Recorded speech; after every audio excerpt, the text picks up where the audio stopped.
Gordanyara dokin Muhammada nulala Allah sallallahu alaihi wasallam wona ɗum ɗo waɗi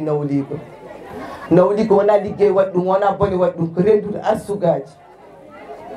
Allah yamir ɗum e gorko yamrole Allah subhanahu wa ta'ala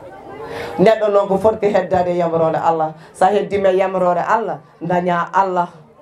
tawtuma hen sa heddani yamrode Allah mbasa dañde Allah samayi on nannoma jahannama al azim sikka ala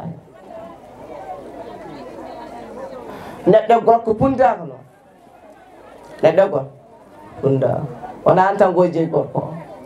an gay wattan booro ma keddoɗa e digal muɗum ko yiri ko wadde noon noon ndewa ɗum e dow gongo hunde wotere noon ɓeɗa salluno ɗum gorko wasu wonde e dow gonko penowo o ala e dow gongo wondata e ma ɗum ɗon walla jaaha darɗaɗa a darti a waɗi aɗa dohani ɗum ɓuuri nafnade ɗum ɓuuri hersinade wiye ƴeewe joom galle kayi holto dari ƴeewe holto dohano hande noon rewɓe ko ɗum ɓuuri yitte wiyede joom galle ma nan ɗo hen sini nan ɗo dohan mata kay joom galle ma nana resa addi ɗum e nder galle ma ɓuuri wiye joom galle ma nen toon si nde en ndema yimɓe wi o hewan place makko nde waga makko ene ngadi an kay a yiɗi res adda tan joɗɗen walluma hen ha Allah welto dusma hen ha Allah welto ɗum ɗo ganda ko dewal Allah tan ko adun ko kasa gorko oɗon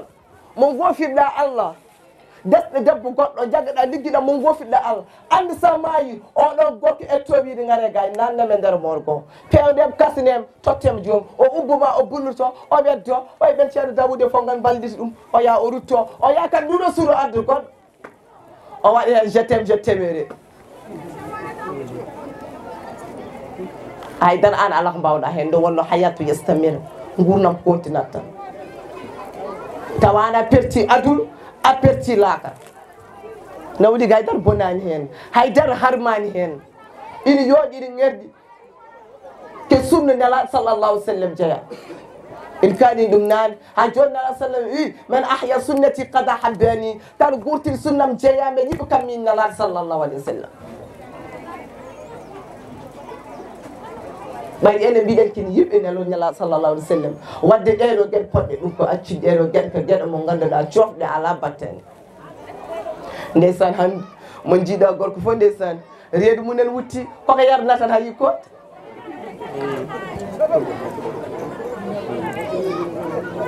koko yarna ha yikkode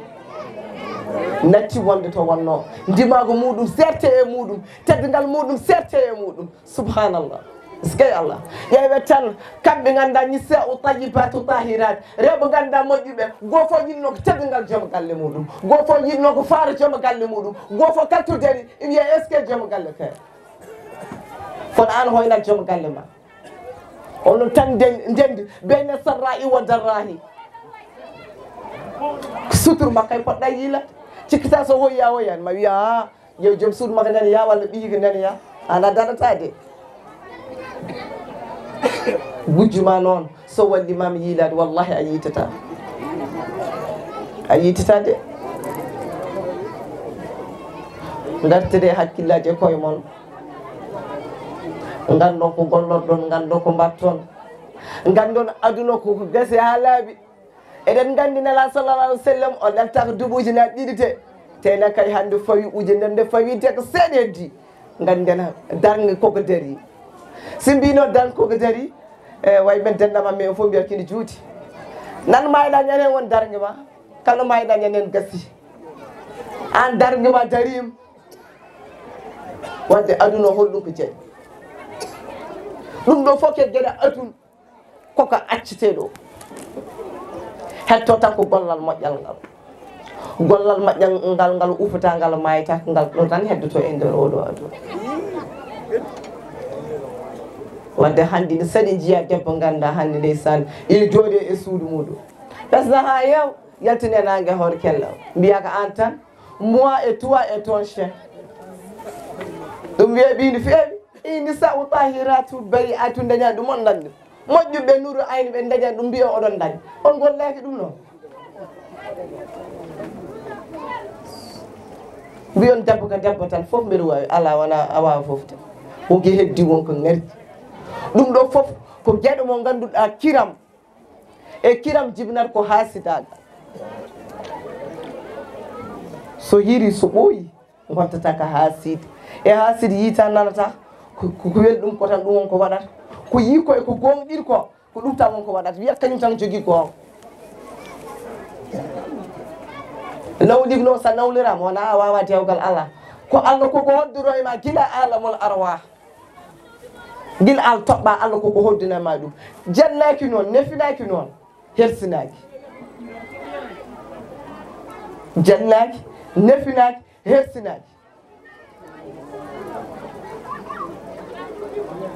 wadde noon neɗɗo ko foti ko hersude ɗum tan yo hersu ko fotan ko hersude kadi yo accir ɗum noon hande eɗen gandidire koye men enen rewɓe eɗen gandidire koye men eɗen gandi kadi ko gollotɗen nde wonno eɗen gandi worɓe ɓe kamɓe jaltata ɓe jiiɗo ko ñaama eko yara enen gona nder galle ɗinima jargo mbatton ko heen heen hunde cibbugol heen hunde feemuji e mujje e féléchage mo gasata an kay ko addanma dañde oɗo gorko kala rewire Allah walla gorko tagama ɗum dañde ka rewire Allah so wonti oɗo gorko tagama wondine makko wofiɗon a accita on anma maynana janna debbo oɗo ko ndesiɗɗam ka rewire Allah so woni oɗo debbo mo gonɗuɗa e makko kala wofiɗo Allah subahanahu wa taala accita